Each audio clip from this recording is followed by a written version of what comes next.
Hi everybody. I thought this would be a great place to get the knit along kicked off and going. Let's just start out by welcoming you here. And this knit along is going to kick off the start of the shawl Nettle. This was meant to be done in our retreat format, but due to all of the quarantine and the mandates that have been put out, both retreats were canceled. I'd love to go ahead and plan one for fall, but I'm a little hesitant. I want it to happen, but I think we just have to kind of wait and see what our lovely governor decides and what kind of mandates that he puts forward. But I just want to touch base with you a little bit about getting started. Hopefully you have gotten your boxes, and if you will have noticed, I didn't go ahead and wind your yarn because linen has a very different characteristic. When I put it on the ball winder and it is into a cake, the nature of linen is a little bit it's very smooth, so it doesn't like reach out next to its neighbor and grab it, a lot like wool does. So after I do the cake, typically the yarn just kind of slides down off of it, and then the yarn in the center falls out of there, and then before you know it, you have a giant mess on your hands. So I have found that when I am working with linen, that the best thing to do is just to wind it into a good old-fashioned ball. So, ooh, looks like we got 4 people here. Yay! All right. So I like to just wind it into just like a good old-fashioned ball. And don't wind it too tightly because you don't want yarn to stretch, but the beauty of linen is it doesn't stretch very much. Okay, so when you get your yarn prepped, then you're going to be ready to start this project. Now, I want to be straight up front with you and let you know that I would consider this an intermediate pattern. So if lace intimidates you, then I think it's going to be a very smart thing to do a swatch first and to make sure that you're up for it. It's a very, once you get the method down, it's very repeatable. And therefore, you'll know after you do the swatch if you're up for doing this shawl. And if you are not, that's okay. There's plenty of other great patterns that can be substituted for that yarn. And I have a couple here, so I want to show them to you real quick before we get totally taken off on this. This one, if you've been into my shop, then you probably have seen this particular pattern.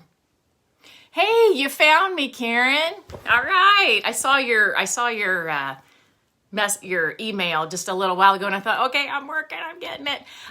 Let me just back up a little bit and tell you that I have recorded videos, and I kept getting interrupted, like the phone would ring or the person next door would come over and ask questions. I'm like, okay, forget it. We're just going to go live. I've been doing it with the farmer's wife, and it's been working out real good for us. So, and then this way, if you have a question, then you can ask it and I'll try to be able to answer that. Now, I do have to tell you that I have a hard time seeing the screen and reading it without like getting really close to it. So, so it might take me a little bit to get onto that. But this particular shawl is called Silver. It would be an excellent substitute for the one that we're doing the knit along with. So if you've got this beautiful linen yarn and you just think you're not up for the lace pattern, then this would definitely be one to try. It has a lot of stockinette stitch, and it has a little decorative stitch running on here. And if I'm going to be honest, I feel like this yarn was too busy almost to show off the beauty of that little stitch running through there. So I think a solid color would definitely look great in this shawl, and particularly a linen for summer. If you haven't never knit with linen, you're in for a treat. It's very different. It has a little bit of a grassy feel, which takes a little bit for your hands to get used to. You may find out that you need to use a little bit of lotion prior to knitting with them. You'll also find that there's not a lot of give and not a lot of stretch. On wool, a lot of times you can give it a little extra pull when you need to get your needle in there. Linen's not. It is what it is, and it's not going to give. Now, one of the beauties of linen, though, let me tell you, is no pilling. It's wonderful. It's a great three season fiber, and the projects usually have a lot of drape. It can show off stitches because lace projects look great in linen. Very breathable, and launder's great. The best thing you can do is wash it and dry it. Just treat it rough. Linen was explained to me one time as when you finish your project, you got your project, but when you launder it, when you block it and you wet it, it just blooms and it just turns into just like this really pretty flower.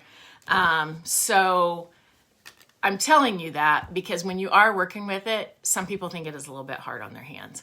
But I like the end product so much, I'll make that little bit of sacrifice. Okay, that is called Zilver. It's free on Ravelry. Even if you don't,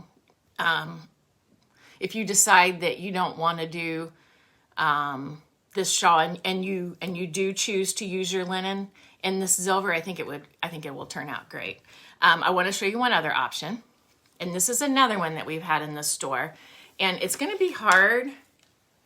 It's an asymmetrical triangle. It's very long. I love this. I have made it in different weights.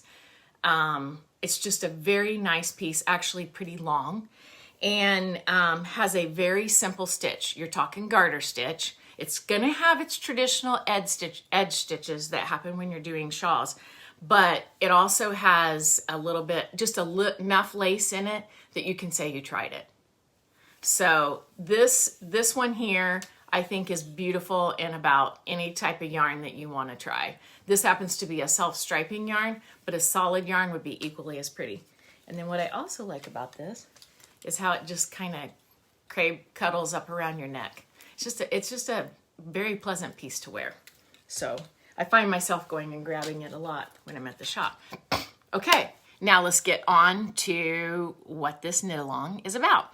And it's based off of this book, To the Point, by Leela Ravens. This is put out by Quince, and I ordered it on a whim, and I fell in love with it because it has so much good teaching material in here.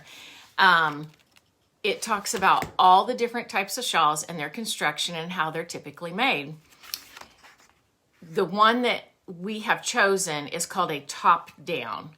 And that means that when we cast on the over 300 stitches that we need for this shawl, we're going to be at the widest point. So the beauty of that is you've got your longest row first, and then it gets littler and littler and littler. So in a way, it's going to take a while at first, and then it should zip right to the end, we hope.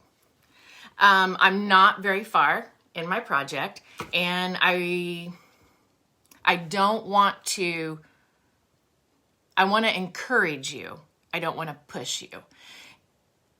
If I push you, I think it will do nothing but cause frustration. So I want you to know right up front, I haven't even set an end date for this, but I'm going to check in with you the whole time that I'm working on mine and give you little pointers and little tips as we go along. Lace is different if you're not used to it, and going in a hurry might cause you to get into some trouble. Backing up when you make a mistake in lace can be a little intricate. So to prevent that, let's just be careful the first time through. And hopefully I can pave the way by telling you some of the mistakes I've made or things that have happened so that we can just give you some little like flags that say, be sure and watch this part when you're going through it. So I want to point out a couple of things. Well, first of all, I want to touch base on one of my favorite things that I like to do. And that is when I get, and if you're jumping on here and like I've already started, this will be saved to this feed so you can go back and review it as you need to. So you haven't really missed out on anything. You can just go back from the start and watch it all. So, because I want to keep welcoming you as you come. one of my favorite things to do is to take my books to perhaps Staples, and they will cut the binding off of it, and then they will add a protective cover on the front and the back, and then they'll put a ring around it. The beauty of this is I can lay it open and it lays flat. I don't know about you, but I'm so tired of my book like flipping over, or I bend it back so hard I think I'm going to break the spine of it. And I think that puts a lot of wear and tear on it. So the books that I use a lot, if I looked on my bookshelf back here, this is what I've done to them, because I just love being able to have them as a resource. So that's just my little tip. $7-ish is about what it costs to have this done. Very, very, very much worth it. All right, so I want to draw your attention. I'm going to mark 2 places in here. The type of shawl we are doing, top down increase. Wait, no, sorry. We're looking at the wrong one. Let me make sure I'm on the right page here. Okay, that's what I thought. We are doing on page 39, not that you have your book, but you can go back and get it later. We are doing what's called a top-down decreasing. And that means that we're knitting, our widest point is the very top of this shawl. Now, if you have pre-read the pattern, you're gonna see that we're talking about 72 inches. That's what we're casting on, enough to make a 72-inch wide shawl. So they did recommend the 32-inch needle, and I've gone ahead and cast it on and gotten a few rows done. It is plenty big enough. I don't think it would hurt if you had a 40. The only thing is as the shawl gets smaller, you're gonna have a lot of needle to kind of manipulate. So a 32 is a nice happy medium. And I went with the recommended size. This particular shawl, let me look here and see.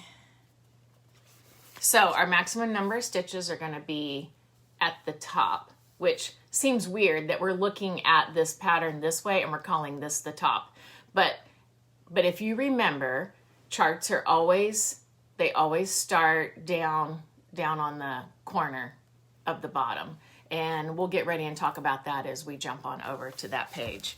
But that page, number 39, has good information that you might want to review. Then,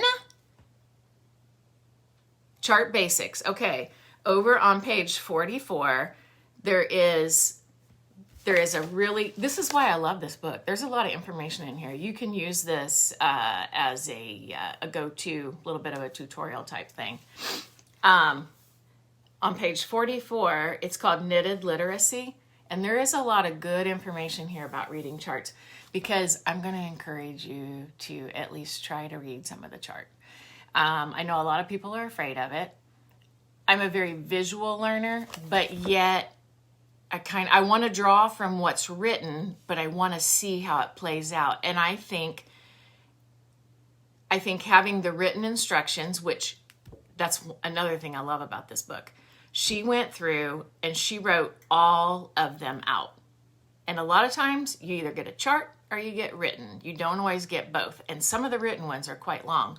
So that's one thing that I really like about what she has done here, is she's given us the option to do both.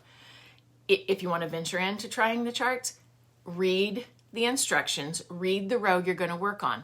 Look over at the chart. See if you can read across that chart with the symbols, and you can kind of put the two together in your head. Visually, a chart to me is a little bit of a visual play about how the pattern's going to play out. And on this particular one, I'm going to go ahead and flip over to the page. I should have it memorized by now. Page 116 is the beginning of Nettle, and it gives just your basic information right here. This is where I got the fact that it's 72 inches wide, but only 23 inches deep. So we've got some really long rows at first, but they're gonna shorten in, and we're only doing it for 23 inches. So it's 4 skeins. This this isn't going to take us real long, but I still don't want to encourage you to like turn it into some kind of a race.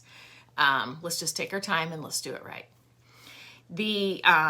There is a little tiny pattern on this page for the eyelet pattern for swatching. If you're not really sure that you're comfortable biting this off, I'm going to encourage you to do a little swatch. Get comfortable with how the pattern plays out so you will know how that pattern looks. But when you add increases and decreases to it, then that won't throw you. And you'll just know you're decreasing, in our case, the edges, while staying in pattern. Now, this particular shawl, if you have eyeballed the picture of it, got an itchy. My allergies are going crazy. So if I cough, it like freaks everybody out if I'm out in public. But this picture shows that there's a center pattern running down in this. So you've got the overall texture, which is I think they're calling it an eyelet pattern. Then we're going to be putting markers in, and we have a different pattern running up the front. Don't be intimidated by that. You're going to find the rhythm of the sides. And then when it comes to that middle part, you're going to maybe just have to focus in just a little bit longer on that to feel like you can pull that off. Now I want to, okay, you're gonna do a long tail cast on of 307 stitches, and let me tell you, you're gonna be miserable if you don't have enough tail pulled out. I did it twice. First of all, I calculated, there's a way you can calculate how much to pull out. That didn't work. Then I started it again, messed up, started it again, and pulled out major tail. Just waste some yarn. So pull out a long tail and cut off what you don't need, and you'll be much happier, and you won't have to do it 3 times like me. Okay, so you need to cast on 307 yards. Another little tip is, and you guys may know all this stuff, but there may be someone out there who doesn't, so I feel like I need to put it out there. Cast on 50, put a marker in. Go another 50, put a marker in. Go another 50, put a marker in. Put a marker in every 50 stitches, and then when you get towards the end, you don't have to worry about losing count, because you know there are 50 here, there are 50 there, there are 50 there, and it's easy. So when you get to the end, you can come right up on it pretty easy. Now, very important to have the right stitch count. Sometimes on a shawl, I might be like, well, if I'm wrong, I'll add a little stitch down there at the end. No, get it right from the start. This is one of those where we need a very strong foundation. And if you lay a strong foundation, then you're going to have a great project. Okay, you're going to get those cast on. Then they're going to have you come back on your wrong side, and they're going to have you go ahead and start your decreases. The decreases will happen on the wrong side that actually shape the shawl into a triangle. Now, there's going to be some other stitches throughout this pattern that are going to lend to the design. They're not necessarily, well, I guess there is a little bit running down the middle. There is a little decrease there, so I take that back. But for the most part, the main decreasing is happening on the wrong side on the edges. Now, so your second row is easy. It's purl 2 together and then purl across. But at that point, they're wanting you to count and put your markers in. So I happen to be right in the middle of this thing. And I already had this done for a little bit, and then I got this little puppy and I left it sitting on the couch, and it got off the needles and I could never get it back on. So rather than trying to fight and put it back on, I just trashed it and started again. So I really just started again last night. So I've not been working on this that much. So there's going to be a marker placed over here and then over here. This is your center panel right here. Now, if you'll notice, I went ahead and stuck this little safety pin down here to mark the very center of my shawl. That's just for me. It doesn't say to do it in the pattern. I just like to know what I'm working with and where I am on that. So that's why that's in there.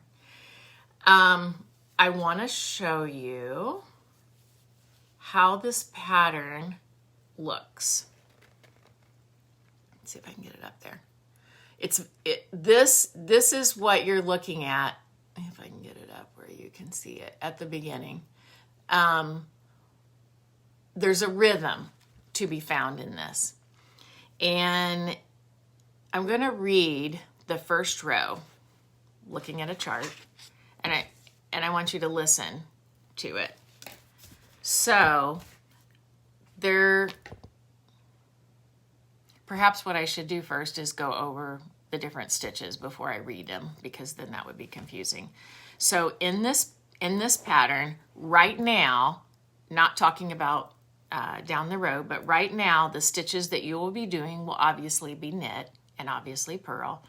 A purl 2 together, a knit 2 together, a yarn over, SSK on the wrong side, and slip, slip, purl, SSK on the right side and a slip, slip, purl on the wrong side.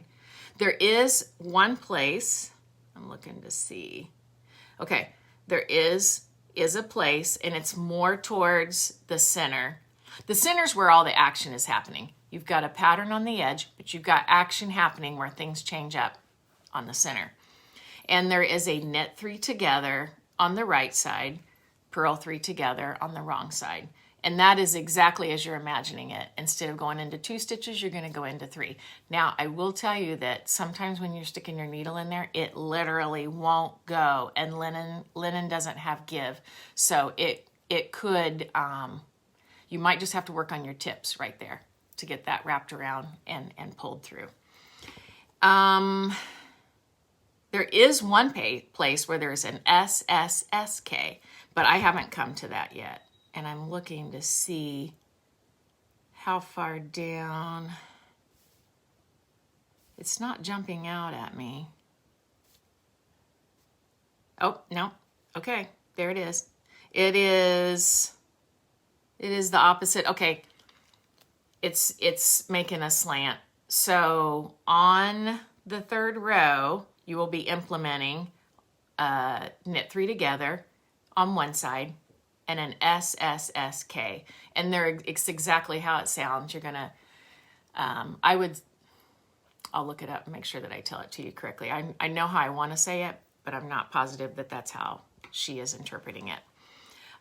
One of the stitches that you will be doing right from the beginning, and you're going to be doing this over and over and over throughout. You're going to be doing it in your sleep.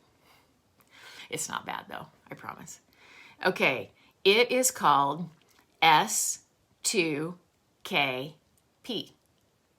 All right, so what this means is you're going to take your needle, you're going to insert it into 2 of the stitches knitwise, and you're going to slide them from this needle over to this side. Then the K stands for knit. You're going to knit the next stitch. And then the P stands for pass. And the 2 that you slipped are going to pass over the one that you just knit.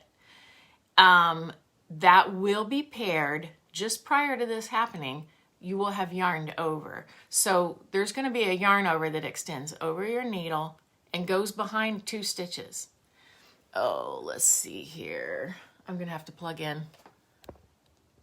Hang on.